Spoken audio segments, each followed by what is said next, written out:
Hey everybody, it's Jenny Wilder, and this is my first full day of being on sabbatical.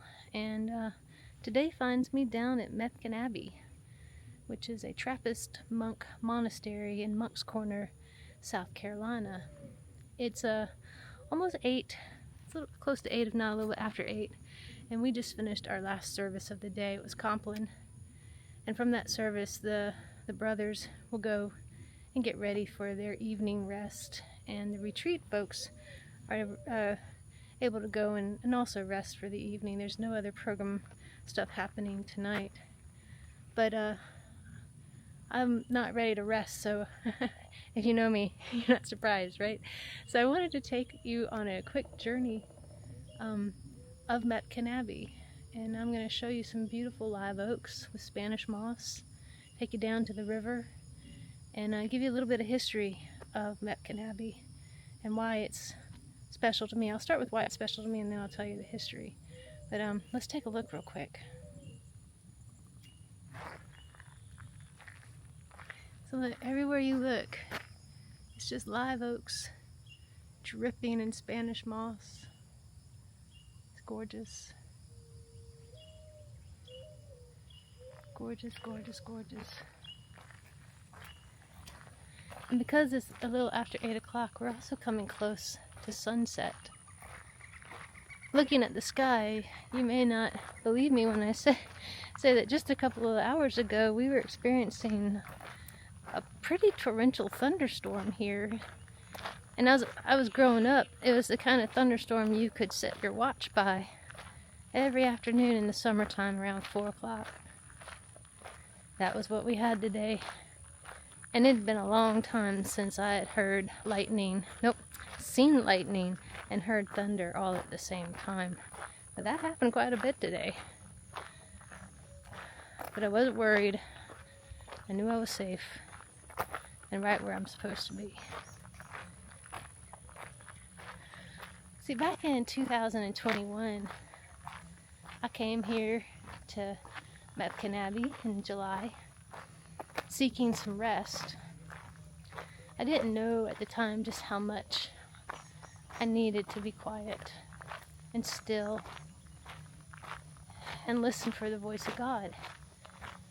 Because the voice of COVID and politics and the stress of writing the COVID regulations, got pretty loud in my head. And I forgot to stop and listen. So I came to Mepkin Abbey, and in a short 5 days, got refueled, reconnected, inspired, and I've been longing to come back ever since. And I was supposed to come back in April of 2022, but dang it if I didn't get sick again. And it's the kind of sick that I couldn't travel with. So canceled that. 2023 was a little bit busy. But with planning a sabbatical, there was no other place I could think of starting this period of rest and reconnecting than Mepkin Abbey. So we're here, gathering with the brothers and other retreatants, and praying 7 times a day, eating our meals in silence, spending our time in silence, only opening our mouths to sing and chant, to pray, to receive the Eucharist, and to eat.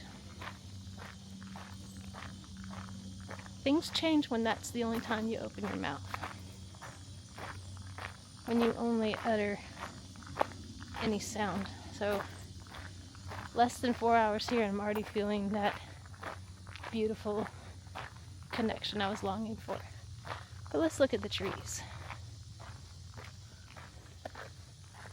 And here's where I'll give you the history of Mepkin Abbey.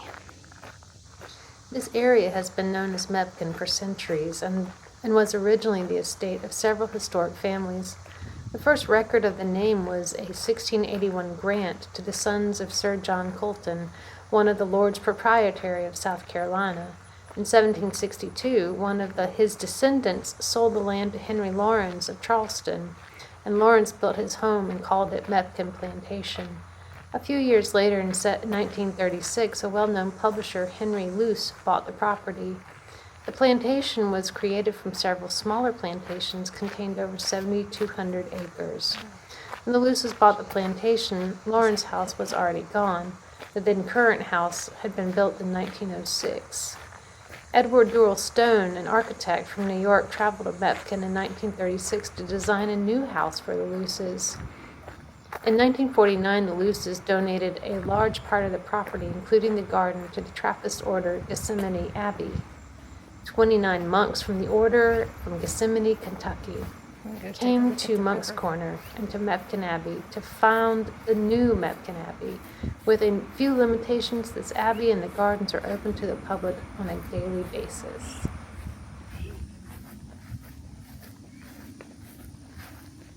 I believe this is the Cooper River.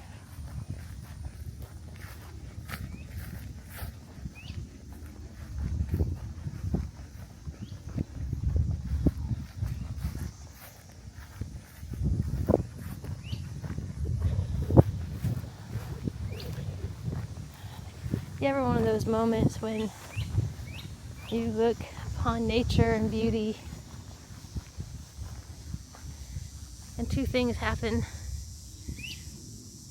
First, well, I'll say I was overwhelmed looking at this as I was walking up.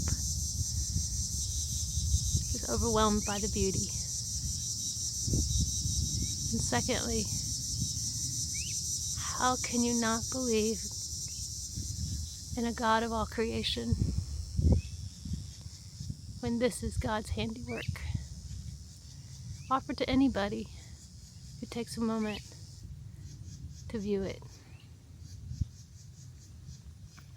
It's absolutely stunning.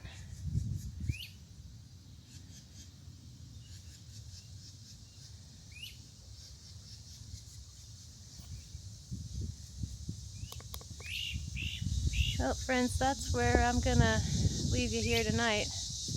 Tomorrow I'll take you on a bit of a longer tour of the artwork that's around here and maybe show you the what do you call it, the labyrinth. It's a pretty phenomenal labyrinth too. But anyway, please know that you were in my prayers, and the goodness is already sinking in, and I'm grateful for everyone who made this time away possible. So may God bless you. I'll see you soon.